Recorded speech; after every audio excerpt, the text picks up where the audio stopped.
And so my mom really appreciated the opportunity to hang out with me yesterday. I got to have lunch and dinner with her, so I scored some Sun points. So I'm really pleased to be here. I'm going to present two papers today. One quantitative paper that's already published and one qualitative paper that we've just submitted for review. And they're both around the area of curriculum materials. So as Darnell said, my work has been focused on standards assessment and accountability policy, the design, implementation, and effects. That was actually what I wrote my grad school application essay about, and it's still what I study today. So I've been very fortunate to be able to do that. And recently I've transitioned to really focus on curriculum materials, which I think are an important potential lever for improving standards implementation. So as Darnell said, feel free to interrupt with clarifying questions, but it also sounds like we'll have time to have more serious discussion after this is over. So I want to start first by acknowledging the PhD students that I have worked with on this project. Their names are not listed here because there's so many that the font would be really small. So I've worked with 7 PhD students on this project and over a dozen master's students, and you'll see in a minute why I've had to engage so many people, because the data collection work has been really onerous. So this is an overview of the talk. So I'm going to start by trying to convince you that studying textbooks is an important thing to do. I'm going to give you an overview of the broader project. Then I'm going to describe the California context in which our work is situated, and these things called SARCs, or School Accountability Report Cards, that are our main data source for the work. Then I'm going to present the first paper, which is a quasi-experimental paper that uses matching to look at the impacts of textbooks on student achievement in elementary mathematics. Then the second paper, which is a qualitative paper where we interviewed school district leaders across a sample of California school districts to understand how they make decisions about which textbooks to adopt, and then talk about where we're going from here. So how do we get here? And why do I care about standards? Well, the standards movement, standards-based reform, has really been a dominant policy in K-12 education for going on 20 years. And that is a very long lifespan in education policy, right? So we had states creating their own standards. We had No Child Left Behind requiring states to create standards. Now we have Common Core standards in the vast majority of states. And I think the idea of standards-based reform really puts rigorous, coherent instruction at the heart of educational improvement. And this period has seen, regardless of what you might hear, impressive growth in achievement and attainment among students from all different groups. And I'm not saying that that's causally attributed to standards-based reform, but clearly outcomes have actually been improving. That said, we remain highly decentralized in education policy. We've got 10,000 districts, 100,000 schools, school boards, Byzantine layers of governance. And while we have seen some centralization in the area of curriculum, most notably due to Common Core, Next Generation Science Standards, and other multi-state efforts at improving instruction, we still see that instruction is highly decentralized. So the argument that we make, and that underlies the IES Center that Darnell mentioned, that I'm a co-PI on, is that standards-based reform has really stopped at the classroom door. So certainly standards are promulgated, right? They're out there for teachers to see and use, and some teacher training programs prepare their teachers in how to use those standards. Some states have approved lists of quality curriculum materials. But that's at most half. So in the other half of states, there is no state-approved list of curriculum materials. And actually, that trend is going in the direction away from state-approved lists. At the school and district level, and this is just a historical fact for, as long as there has been a teaching profession, there typically has been little supervision of curriculum and instruction. And while there are certainly examples of tightly scripted curricula, most notably in some urban districts, these are definitely the exception to the rule. And so the result of this, Bill Schmidt would say that curriculum in the United States is quite incoherent and, on average, not especially high quality. So my argument is that there is great promise in using curriculum materials as a lever to improve instruction, and through that, student achievement. And without attention to curriculum materials, I think that the standards movement is unlikely to have wide impact. And I'm happy to talk in the discussion about why I think that's the case. But we really don't actually know very much about curriculum materials, and what we do know tends to be quite dated, right? So there was actually a pretty robust agenda on curriculum material adoption and use in the 80s, and teachers' decision-making process around curriculum materials. But things have fundamentally changed in curriculum. So it's very clear, RAND is doing these American Teacher Panel surveys, surveying nationally representative samples of teachers, and teachers are increasingly turning away from the idea that a single textbook is going to really guide a year's instruction. And they're doing things like curating curriculum materials from websites, everything from Pinterest to, which by the way is actually the website that teachers report using most, all the way to websites that are really set up around curriculum materials like betterlesson.com and other websites that are actually supported by teachers unions and things. And so this research that we had from the 80s, I think, isn't really so relevant anymore. And actually, I'm not sure that the papers I'm going to present today are really that relevant anymore. But I think that there is a need to really focus on curriculum materials in this era where actually the trend seems to be away from the little centralization that we had. So, my picture's not there. So there should be a picture there that says Curriculum Matters, taken from the EdWeek blog. So we have growing evidence that curriculum materials do matter. So this is a figure from a large RCT that was conducted by Agadini, funded by IES. They randomly assigned schools to get different elementary math curricula. And what matters here is not so much which curriculum is more effective than the other curriculum, but what matters is that there are meaningful differences in student achievement resulting from a couple years of implementation of these curricula. And these effects are not huge, but they were enough in this study to move the average student from the 50th to the 57th percentile. So we have this experimental evidence. We also have a couple, prior to the work that I'm going to present today, we had a couple recent papers that do a quasi-experimental analysis, one in Indiana, one in Florida. And those, again, look at elementary math and the most commonly adopted books in those states, and find that in each state there is one textbook that seems to outperform the other textbooks in that state in terms of student achievement effects. The evidence on textbook effectiveness, however, is limited in very serious ways. And it's limited in terms of the number of states that it can speak to. So I think one challenge of this work is that typically these are evaluated, these effects are evaluated based on the state test. And so different state tests might produce different effects. That's an issue that I think needs attention. They're based on limited numbers of grades. So far they've only been in elementary math, these recent studies. They're limited to the state test, as I said. They're limited to only mathematics so far. They're all pre-Common Core. And they're all focused on traditional textbooks, meaning like a core Basel textbook. And my study doesn't really address these things yet, but I'm going to talk about an agenda that I think would address some of these things. So why do I think that there has been relatively little research on this? Well, one answer to that question is I think that a lot of people in education policy are skeptical that this thing called a textbook actually matters that much. That's not up on the slide here. But until very recently, I think people really didn't think that curriculum materials were a prime lever for improving instruction and student outcomes. But setting that aside, I think that there's also a major data issue. And the data issue has been that states generally have not kept track of school and district textbook adoptions. And if you don't have data on which schools and districts are using which books, then you can't do the kind of quasi-experimental matching stuff that I'm going to present here shortly.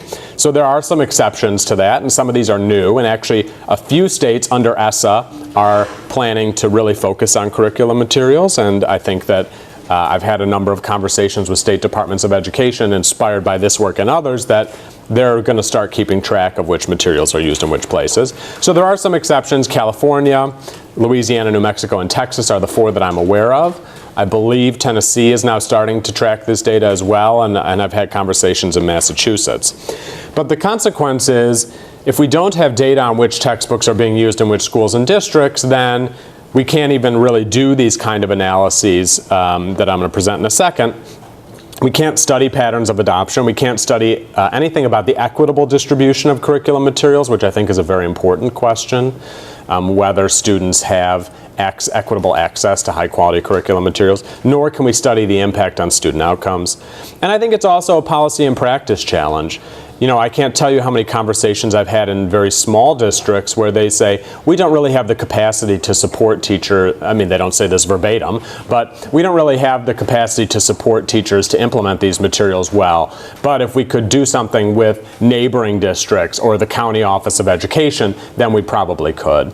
But if we don't know who's using what, the only way to know is, you know, if you call and ask, then I think that limits the likelihood that that kind of effort could be successful. So the broader projects that this work is situated under are really focusing on curriculum materials kind of from soup to nuts. And so we have 3 grants. So I'm going to present on research that draws on data that we've collected under 3 grants, one from the National Science Foundation, one from the W.T. Grant Foundation, and one from an anonymous foundation. And then we've recently obtained a 4th grant from the Bill and Melinda Gates Foundation to continue some of this work in the Common Core era. We're looking at 5 states, although the results that I'm going to present today are only from California, but I'm looking at the 5 largest U.S. states in population. And the questions that the broader set of projects are addressing are listed here. The ones in bold are the ones I'm going to at least touch on today. So we're looking at what are the patterns of textbook adoption in the 5 largest U.S. states. This was actually what the NSF project was about. NSF is interested in indicators of science and math, and one of the indicators that they're interested in is curriculum materials. So I propose, let's just collect these data and look at who's adopting what. That turns out to have been very difficult to do. Then we're looking at how are adoption patterns changing over the Common Core era. How do school districts make these adoption decisions? I'll talk about that today. Implementation is one of the things I'm not going to talk about today, but that is part of the work. And so we've also done interviews with teachers to talk about implementation, and we're also doing some state representative surveys. And then last, what are the impacts of textbooks on student achievement outcomes?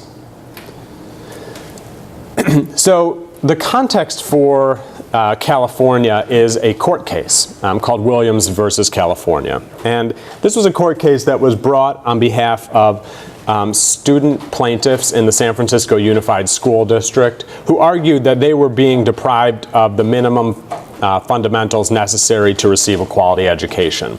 And in particular, those were curriculum materials, adequate curriculum materials, high quality teachers, and adequate school facilities. And they argued that they were being denied of those fundamentals and that it was the state's fault. The state was failing in its oversight. And they cited a bunch of evidence, but with regard to curriculum materials, for instance, they cited evidence that more than 10% of California teachers did not have sufficient textbooks for the students in their classes. And that another third of teachers didn't have enough materials for students to be able to take them home. They also cited evidence in the briefs that when students did have textbooks, they were often woefully out of date. So for instance, this case was brought in 2002, and student textbooks would still be talking about the Soviet Union as if that was a thing that existed, you know, more than a decade after the Soviet Union had fallen. And so the settlement that arose out of the Williams court case had a number of provisions. So first, it established that students actually did have a right to high quality teachers, which by the way has never actually been enforced in California, adequate curriculum materials, and adequate school facilities. It required yearly self-evaluations of these resources and that are submitted on this thing called a SARC, School Accountability Report Card, which I'll talk about in a second. It established some complaint procedures for cases where students didn't have access to the materials or the teachers. It provided some emergency funding, and it required annual inspection in the lowest achieving 30% of schools. So that's the data source for our study, is what's emerging out of the legislation from the Williams lawsuit. And that's this thing called the SARC, the School Accountability Report Card.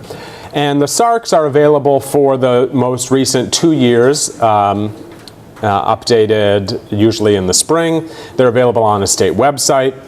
Although some proportion of schools don't put them on the state website, they put them on their own school district websites. They are, because California has a very toxic relationship with educational data, so they're not available in any usable format. They're only available in PDFs. And so around 15% of schools do use a common format, but the vast majority do not. And so not only are they PDFs, but they're also a wide variety of PDFs. There's no standard format, so every district has its own format. So you can't even do things like, set up a Python script to strip the data or anything like that. To my knowledge, you have to do it manually. I can't tell you how many times I've been in presentations like this and I've said, you can't do this, and some computer science person comes up to me and says, oh, I could totally do that. And then I say, okay, here's the files. Come back to me, help me out and do that. And no. So I think probably it could be done, but I don't have the skills to do it, and I haven't found the person yet who does. So in addition to the problems with the non-uniformity in the formats of the SARCs, there's also no required textbook naming format or convention, and so this makes it actually quite an exercise to interpret the data that's on the SARC. And I'm going to talk through a few examples that illustrate how much of a challenge this is. So the process that we undertake is, first we locate the SARCs. For the vast majority of schools, they're on the website, sarconline.org. But in some cases, they're not, so we have to go to school district websites. I don't know if anyone's ever done anything with school district websites, but that's its own separate challenge. We download and save them on our Google Drive. Luckily, I have unlimited Google Drive space, so we have something like 3 terabytes worth of PDFs of school district SARCs at this point, and we do that because the state pulls them down after a certain period of time. We copy and paste the textbook name and adoption year. We try then to code that textbook against a master list that we have created that now has over 1,000 possible math textbooks on it. Turns out there's a lot of options for textbooks in the US. And then we use this cleaned and coded list for analysis purposes. So I'm going to show you some examples of SARCs just so you can see. This is kind of, I think most of the people in the room are students, so this is kind of like maybe a little bit of a professional development activity for some of the challenges that you might encounter when you try and do this kind of work. I budgeted in the NSF grant enough for like 2 undergraduate student workers for a couple hundred hours each, and it's been now several thousand hours of student effort. And the undergraduates, bless their hearts, I think didn't quite have the capacity that we needed to do the work, so I actually had to engage MPP students who I think, and even then it was a little bit of a challenge. It's very difficult work, it turns out. So this is the best SARC you could possibly have. This is from a school district called Carruthers Elementary and Carruthers Unified. The data here are perfect because we have textbooks that actually correspond to actual textbook titles. We have grade levels, and we have adoption years, and it's all provided. It's very nice. Anyone could take this and then code those books. This is probably the most common kind of SARC that we see. So here we see in math, we see that they adopted K-5 McGraw-Hill Everyday Math, which is something that we know what that is.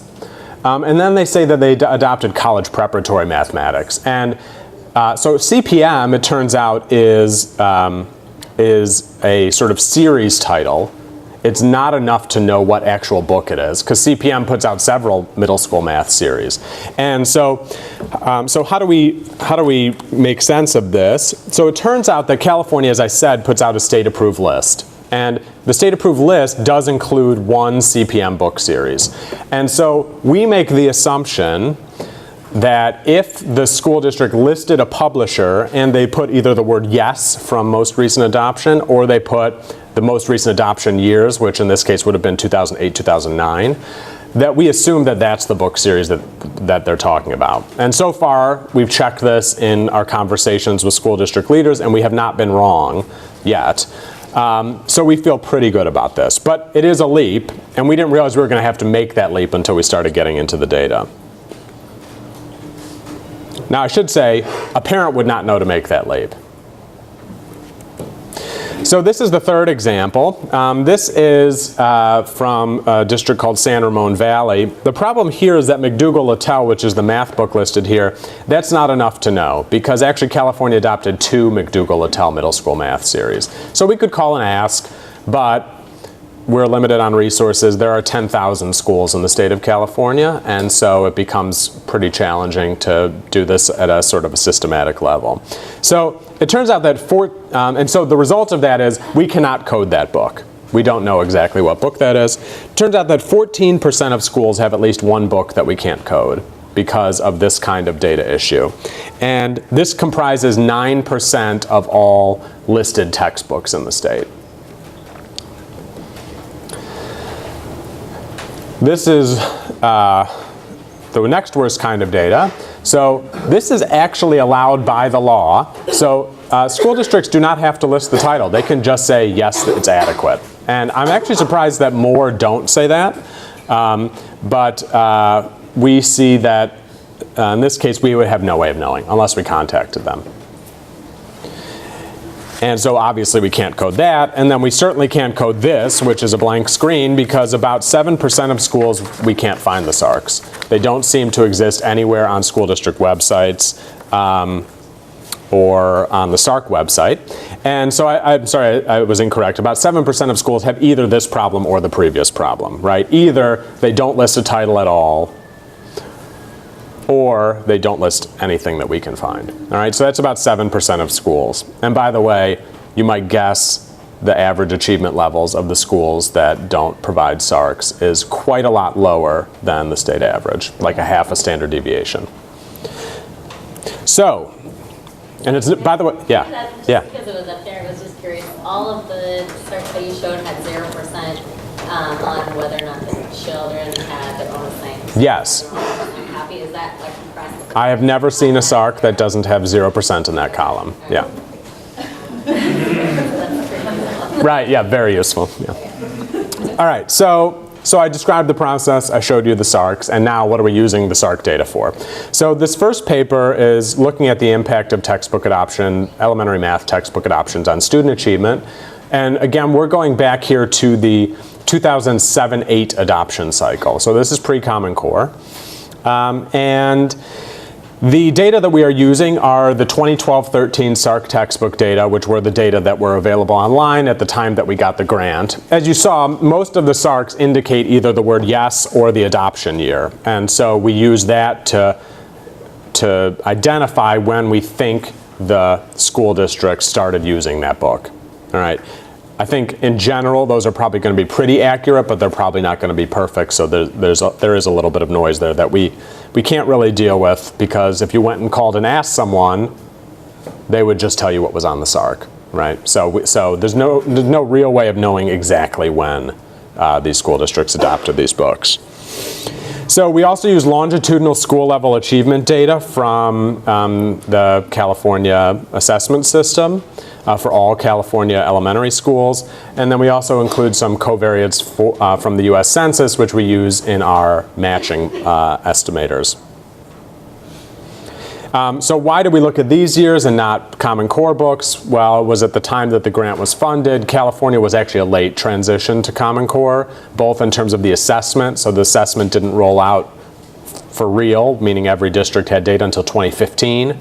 And also many school districts hadn't adopted textbooks until, in the 2014-15 range. So there are some challenges here. As I didn't say, but there are 7,600 schools in California that serve grades K to 8. I think it is somewhere around 5,000 that serve elementary grades, which are the grades we're studying here. So, but we don't end up with a sample size of 5,000. So how do we get from where we started to the sample size that we do end up with? Well, we needed an adequate number of adopting schools, right, for statistical power purposes. So we limit our analysis to the most popular books. And it turns out that we were able to look at 4 books. We need schools that use one book across all elementary grades. So we actually don't technically need this because we could analyze it using schools that adopt different books in early grades and later elementary grades. But there are not very many of those, one, and two, we think that those schools are probably a little bit weird, which would make us uncomfortable in using them for this kind of analysis. So we don't use them, we throw them out. We need adoption close to the adoption cycle, and there are, I think, two reasons for this. One is similar to the last point I made. Schools that adopt way off cycle, I think, are probably a little bit different than schools that adopt approximately on cycle. And also, we just need enough post-adoption years to look at achievement effects. And so the result of all that is that we end up with a sample of around 1,600 schools out of our original 5,000. The methods that we use are three different kinds of quasi-experimental methods. So we use propensity score matching with kernel matching. We use restricted OLS, and we use remnant-based residualized matching, or rebar.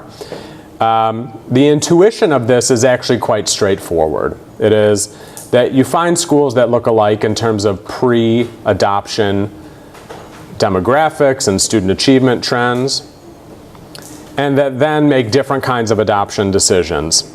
And then you examine achievement trajectories for several years after adoption. We do all of our matching at the school level. So the challenge with, as I'm sure probably many of you know, propensity score matches are only as good as the extent to which you can model the selection mechanism. And so we felt, I'll present evidence in a bit from our qualitative studies, but the gist of it is we don't really think that there's any kind of selection mechanism happening here because we don't think that school districts really know what they're doing. And from talking with school districts about their adoption process, we really see no relationship between the kinds of processes they describe, the kinds of things they say they care about, and the actual textbook that they end up adopting. We also, by the way, don't see any particular evidence that any of our pre-treatment predictors actually predict adoption decisions. And that's true of achievement levels, so you might think that higher achieving districts might adopt different books from lower achieving districts. We don't see any evidence of that. We don't see any evidence on student demographics or neighborhood characteristics or urbanicity or anything like that. So all this leads us to believe that, basically what we can do is, we can do something that ends up looking quite a lot like a diff and diff or a continuous interrupted time series because we don't think that selection is really an issue here. But nonetheless, I'm going to talk about the conditional independence assumption in a second. Yeah? Sorry, I guess just as far as your sample, I'm just curious. I mean, you cut off the two tails, right, of your schools, Mm-hmm. the schools that don't have a good start and the schools that kind of are maybe really monitoring their students' needs and changing textbooks, like. Right. Yeah. So do you worry about that in terms of how you're, making? Right, so that's kind of more, I would say, of an external validity question, right? Who can these results generalize to? And I would say that we feel confident that these results generalize to schools that really adopt books off the state-approved list and that have a fairly standard adoption cycle, which turns out to be the large majority of California schools. But I think that, I wouldn't say that, I wouldn't try and generalize outside the sample of books that we actually end up studying. So these are our covariates for all the different models, but our propensity score models in particular, which are the main models we focus on. So we use pre-adoption student achievement in both math and ELA. We use district demographics. We use school and district enrollment variables, the timing of the adoption, and also we use these census data on neighborhoods. So as I said, all of our methods rely on this assumption that the outcomes are independent, conditional on our observable characteristics that we use in our propensity score models. So we think that the conditional independence assumption is very plausible in this case. And I've already hinted at some of the reasons. I think another reason that I haven't hinted at is that in our conversations with school districts that I'm going to talk about in a little bit, in no case, not one, was it the case that once school districts decide that they're going to adopt a traditional textbook, there's not one person who is the decider. There are cases where one person narrows the set, and they almost always do this by narrowing it from the state-approved list. But then there are always committees of teachers who evaluate the materials in some way and make a decision. So we think that when groups choose to make these decisions, it's less likely that there's some kind of possible concern about selection. And we also think that, again, we control for prior achievement trajectories, we control for, which in essence controls for the effectiveness of the schools. And so it's hard for us to come up with an explanation for some kind of selection that happens coincidental with the textbook adoption that would explain our results. We also do a series of falsification exercises, which I'll show you, that again convince us, you can never prove the conditional independence assumption, but again convince us that we don't see any evidence of selection, that selection is what's driving these things. So the plan of our work was to do pairwise comparisons among the most popular textbooks in California. And these were the 4 most common textbooks in California from that cycle. And it turns out that due to our sample restrictions, we don't end up having the power to do 4 pairwise comparisons. So our preliminary analyses indicated that one of these books, Houghton Mifflin California Math, the point estimates looked positive relative to the other 3 books, and the other 3 books looked like they had about 0 difference relative to each other. So what we end up doing is we compare Houghton Mifflin California Math to the composite of the other 3 books. In the paper, which by the way, this paper is published in AERA Open, so it's open access, anyone can download that. And we also publish a sort of more policy-friendly version through Brookings. So in the paper, we look at covariate balance, and we do all the usual covariate balance tests. And we find very good balance on all these tests. And again, I think it's because we have really no evidence that anything we observe is related to selection. Because I actually don't think that there's really anything observable or unobservable that explains selection. So, so these are the results from our impact analyses. So what we see here is, so we'll start by looking at the right half of the figure, which is 1, 2, 3, and 4 years after adoption. In each figure, there's 6 bars. The 3 bars on the left are the math effects. The 3 bars on the right are the ELA effects. So the math effects here are such that 1, 2, 3, and 4 years post-adoption in 3rd grade, we see improvements in student achievement between 0.05 and 0.08 standard deviations. And we see those consistently depending on our which type of model we're using. This is enough to move a kid from about the 50th to the 54th percentile. Not a huge effect. But one thing that I haven't said yet is that while these effects are not especially large, all these books cost approximately the same amount of money. In fact, most textbooks cost approximately the same amount of money. And so in terms of a return on investment, right, or a ratio of impact to cost, marginal cost, this is actually a huge effect. So we see positive effects in 3rd grade math. We do 2 kinds of falsification exercises. So the first is we look at impacts in ELA. And you wouldn't expect to see impacts of a math textbook on ELA achievement, although it's arguable. But we don't see any evidence of achievement effects on the ELA test in those 3 right bars in any grade, in any year. The other kind of falsification test we do is we look sort of at pre-adoption. So we look at kind of the placebo effect pre-adoption. And we see no evidence that these schools differed in terms of their student achievement pre-adoption. We also ran all of these analyses separately by socioeconomic subgroup based on free and reduced lunch, which is a very crude indicator. But we found that the effects were actually twice as large for low SES students who receive free and reduced lunch, than they were for high SES students, which would match my prior about the importance of curriculum materials. So we see positive effects of Houghton Mifflin California Math, again, relative to those other 3 books in 4 years post-adoption. In 4th grade, we see smaller effects that are significant only in year 2. And you might ask me, well, does it make any sense that curriculum materials could be effective in one grade and not another grade? And I think the answer to that question is, sure, they're different books. It's not obvious that just because the 3rd grade book of one series is better means the 4th grade book is better. They're still in the same direction, but we don't see the pattern of, we don't see the magnitude that we see in 3rd grade. And then in 5th grade, we see larger effects and also effects that grow across years, which actually this is probably the one that you would, this is sort of the pattern that I think most people would expect to see, right? That if a book was better, that you might see a bump initially and then it would keep getting better. And that's sort of what we see in 5th grade. So by the end, by year 4, those effects are about 1/10 of a standard deviation. I already said this.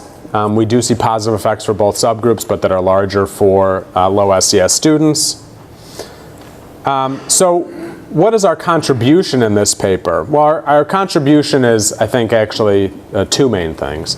One is we're the first paper to look at the achievement effects of textbooks using these kinds of methods across multiple grades. So we look at 3, 4, and 5, and we see that the effects are in the same direction in all grades. They also seem to vary by grade in a way that is interesting.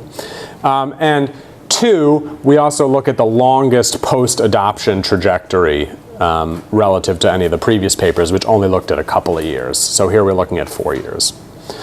So what do we think this paper does? Well, it shows that Houghton Mifflin California Math increased California Math achievement on the state test relative to the other 3 textbooks, and that this effect was persistent across grades and persistent across years. We think that these effects are modest but educationally meaningful, especially, as I said, given that the marginal cost of one textbook over another is close to 0. And we also think that district decision makers typically have not had this kind of evidence as they make their adoption decisions. And in fact, they still don't, because none of these books are still used in California. So another challenge of this work is the timing of the whole thing. But one question is, if we could do this kind of analysis faster, or if textbooks sort of stuck around longer, could they actually, this kind of information, inform districts' decision making? So what quantitative work is next? So we're actually done collecting the 15-16 SARC data. So we've now collected 4 years worth of SARC data. And we've been able to observe really nicely the adoption of Common Core math texts, because that basically all happened between 12-13 and 15-16. We are going to be replicating this work with the first 2 years of California's Common Core test, which is a Smarter Balance test. And we are also going to be linking to statewide teacher surveys to try and look at implementation, which is obviously a total black box in this study. There are other possibilities. So we could do middle school mathematics, which no one has done yet. Actually, I think we're going to do that. I have a grad student who's taking that on. We can try and do other subjects. So the SARCs, as you saw when I showed you, also include textbooks in science and ELA, and also social studies. So we might do something with that. And then we could do parallel studies in other states. And so the Gates-funded project is going to be looking at other states. It's going to be looking, in addition, at New Jersey, Louisiana, and I think Washington. So, so this work is going to continue. And my hope is that we'll start, the one question that probably you'll ask me when we have time for questions is, what is it about Houghton Mifflin California Math that produces those positive effects? Which is something that we absolutely, that was something that a reviewer said, you've got to talk about this if we're going to publish this paper. And we went to great lengths to convince them that we did not want to speculate on that. Because there's an infinite number of dimensions along which these textbooks vary. And we really have no, you could come up with hypotheses, but there's no way to test what is the reason why Houghton Mifflin California Math seem to outperform those other textbooks. So the second paper, which in some ways is a little bit out of order, I'm presenting the papers in the order in which they were done, not in the order in which I think they actually make the most sense, was about how districts make textbook adoption decisions. And so whether textbooks are any good or not, we don't know very much about how curriculum materials get from the printing press to teachers' hands. And there is a literature on teacher curriculum decision making, most of which is quite old, but at the time that we wrote this paper, we knew of just one study on how districts made these kind of decisions. And it turns out that districts play a huge role here. I mean, basically, districts are the ones that decide, in the large majority of districts, although not all, districts are uniform adopters, and so they decide what curriculum materials are going to be in schools. And so that's really, we think, a huge leverage point if you're trying to get better materials in classrooms. So the purpose of this paper was to understand textbook adoption practices and their variation across a representative set of California school districts. So we use a lens of institutional theory for this paper. And the idea is essentially that organizations adopt standard organizational structures to build institutional legitimacy. And institutional legitimacy is really important around something like curriculum materials. If you think about, how parents might, for instance, react to the adoption of curriculum materials, a school district would want to be able to say, we went through a very serious process, we had this structure in place, this is a really good curriculum material. There's a tendency, however, towards isomorphism in structures and in practices. And so, meaning that while school districts are adopting these structures, it could be the case that we would see that they would adopt very different practices, that some districts would do it like this and other districts would do it like this, but Meyer and Rowan suggest that actually they tend to look a lot more alike than you think. And we have reasonably good evidence that this is true in education. In a lot of ways, school districts look a lot like each other. They have similar structures. So our hypotheses were that we would see overall similar adoption practices across districts, that there would be a high degree of formality in the process meant to build legitimacy, that larger school districts would be more formalized and bureaucratic, because this is something that we sort of generally see large school districts being large organizations being more bureaucratic.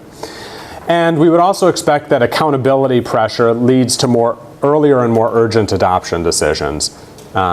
Because we've seen quite a lot of literature about the effects of accountability that suggests that schools and districts do respond to those pressures. So we did semi-structured 45-minute telephone interviews with school district leaders across the state. Here's the list of general topics for the interview. We had a standard interview protocol that we applied.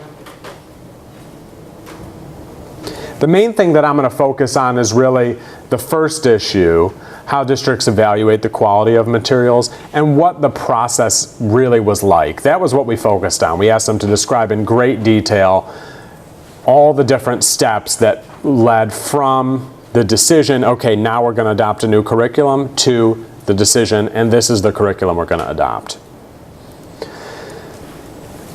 So we did a stratified random sample of 32 California school districts, and we stratified on 3 different criteria because we wanted to really get the variation in California textbook adoption practices. And these were, again, aligned with our theoretical framework from institutional theory. So first, to look at this possibility that larger districts might be more bureaucratic, we stratified along student enrollment, just above and below the median. To look at a proxy for accountability pressure, because it turns out actually California basically has no accountability at the moment, and so there really isn't a lot of accountability pressure. It's not in some ways the optimal place to do this work. We looked at average student achievement levels. And then we really wanted to capture districts that were at different positions in the cycle and also that had made different decisions. So we looked at 4 different buckets here. Districts that were Common Core adopters already at the time that we started the study, which was in 14-15, and had chosen a book on the state-approved Common Core list. Then we looked at Common Core adopting districts that had chosen something off the state-approved list, which the vast majority of those chose Engage New York or Eureka Math. Then we looked at districts that hadn't yet adopted, and then we looked at districts where we couldn't find or make sense of the data, because I really wanted to understand what was going on in those districts. We talked to the person who was most responsible for this, which in most districts was something like an assistant superintendent for curriculum and instruction. We ended up obtaining a few more than our target sample because we had the opportunity to interview in a couple really large districts that we really wanted to talk to. So what were our findings from this work? Well, in some sense, we were right that the general structure of the adoption practice is extremely similar across California districts. That there are basically two main phases to all districts' adoption practices. There's a winnowing phase where they take the set of materials that are out there. Some of them rely on the state-approved list and some of them don't, and they winnow down to 2 or 3. And this is usually done by an individual person. I'm going to talk more about this process in a second. And then once they've got this shortened list, then they do an evaluation phase. And that evaluation phase actually also tends to look pretty similar across districts, where they evaluate the book on a number of rubrics. They might pilot it. Most districts do a pilot, but some districts do not. And then they make an adoption decision. We do see isomorphism in both of these phases, but we also see variation in both of these phases. And the variation is related to these 4 things here, which I'm going to talk about in more detail. So, in most districts, the state list drives the winnowing process. California is a state that for a long time had a state-approved list where school districts were required to purchase off that state-approved list if they wanted to use state funds to do so. Since the recession, that's actually no longer the case. And as I hinted, actually a number of states have moved in that direction. Florida has also moved in that direction, and Texas has moved in that direction. So the trend is definitely away from state-approved lists. 24 of the 34 districts that we talked to ended up adopting 1 or more math books from the state-approved list.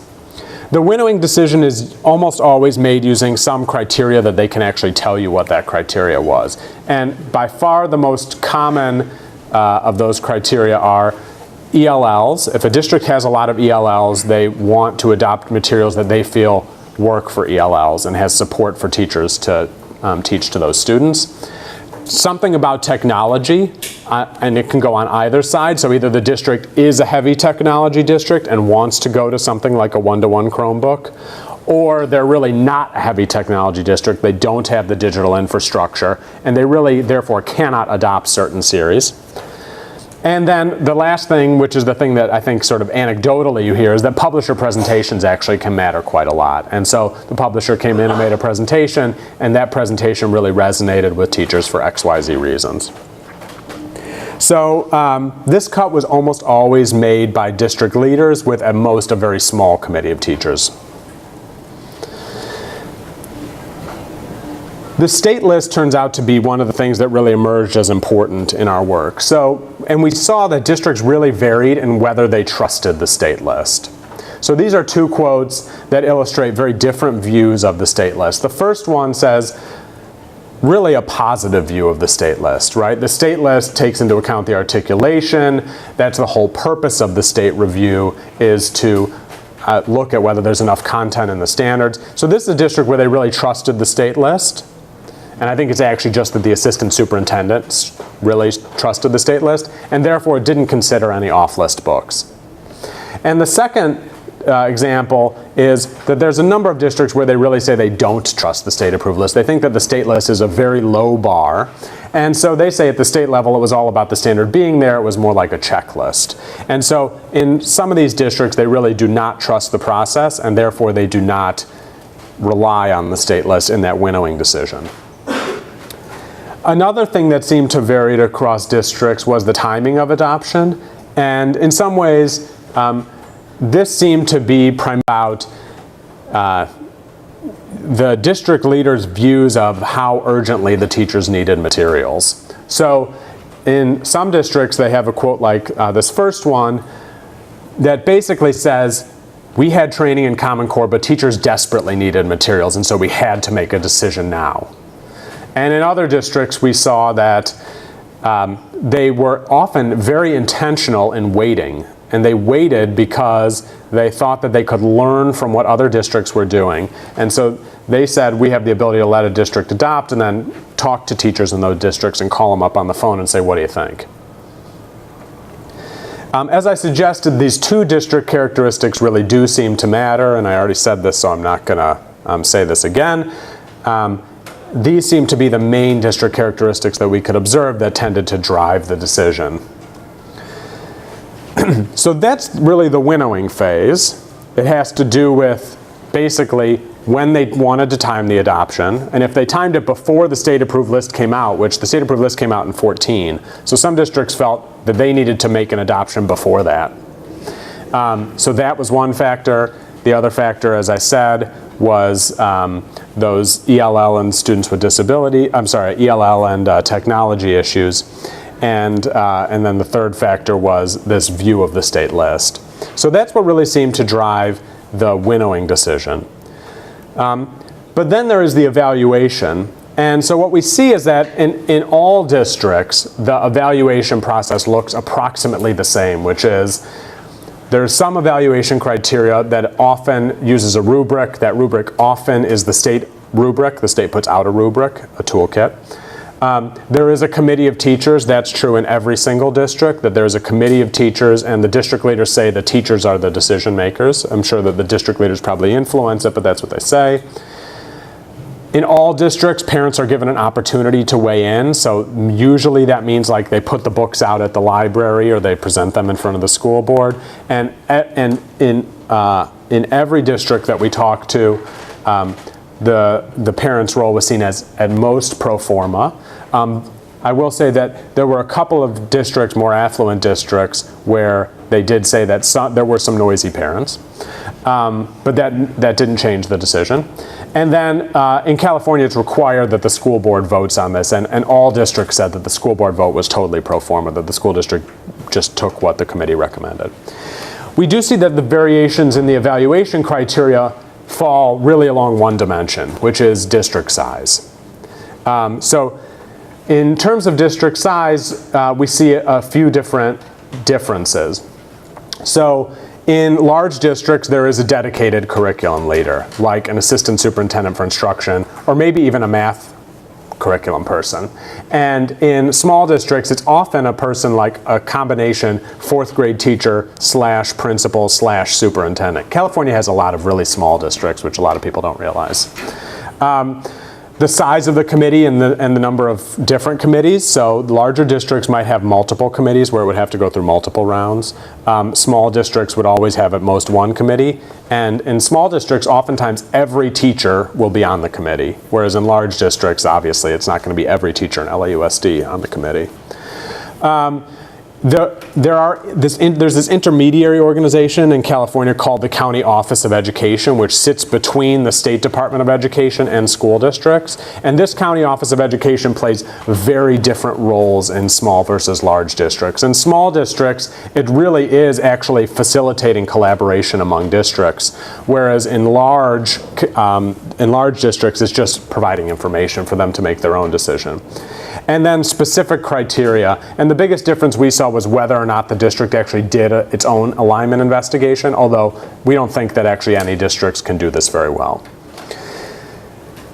In the end, after these evaluation processes, few of the districts that we talk to are satisfied with their Common Core math curricula.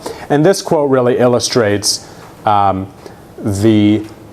way that I think most of the superintendents that we talk to would describe the process, which is that it's not perfect, no material is perfect, and you're not going to reach total agreement, but consensus doesn't mean that it's everybody's favorite curriculum. It means that on balance, after discussing, everyone decides they can live with it, that it's the best choice for the majority of the people given the constraints that you've got.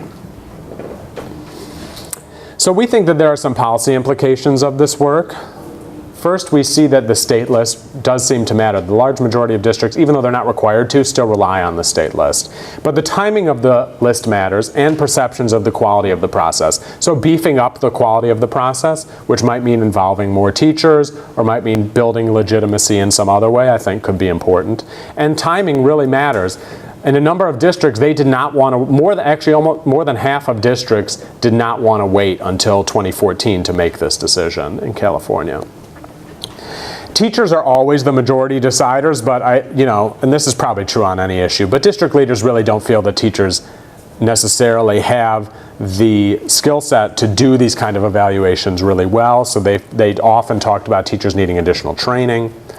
Sites like EdReports, you might have heard of EdReports, which does independent evaluations of curriculum materials, rates them on alignment and other things, hardly ever mentioned in our district. So out of 34 districts, 5 mentioned them, but in general, it was not like EdReports drove our decision. And the last point, which I actually think is the most important, is that there really is a desire for collaboration, especially among small districts. In these small rural districts, in counties where every other district is rural and the average district size is under 1,000, they have a lot of issues, in particular with student mobility, that lead them to want to be able to collaborate with other districts in the area. And they also just don't have the capacity to do these kind of systematic evaluations, let alone whether that it would be efficient. So what work is next? So we're going to be conducting teacher interviews about curriculum material use in our 32 districts. Actually, we just finished this. So we're focusing on middle school mathematics, and we have sampled 3 teachers per district to try and understand then, once the book is adopted, how do they actually use it? We are also doing some work analyzing the content of pre and post Common Core math books. So I had a paper several years ago where I looked at the content of elementary math books in terms of its alignment to standards. And so we're going to be doing some of that in middle school math as well. So to conclude, we think that textbooks matter. They matter for student achievement. We have evidence from a number of different studies now that that is true. We think that the SARC textbook data are very poor and that they could be made better if the state was interested in that. And I think California is not interested in that because that's California, but other states do seem to be interested in curriculum materials as a potential lever. And these data, we think, would have uses both for research and for practice. There do appear to be opportunities for policymakers to intervene to help districts make adoption decisions, and we think those are primarily around the state list and building collaborations among districts. And just in general, we think a great deal more work needs to be done as Common Core and other new standards roll out. Thanks.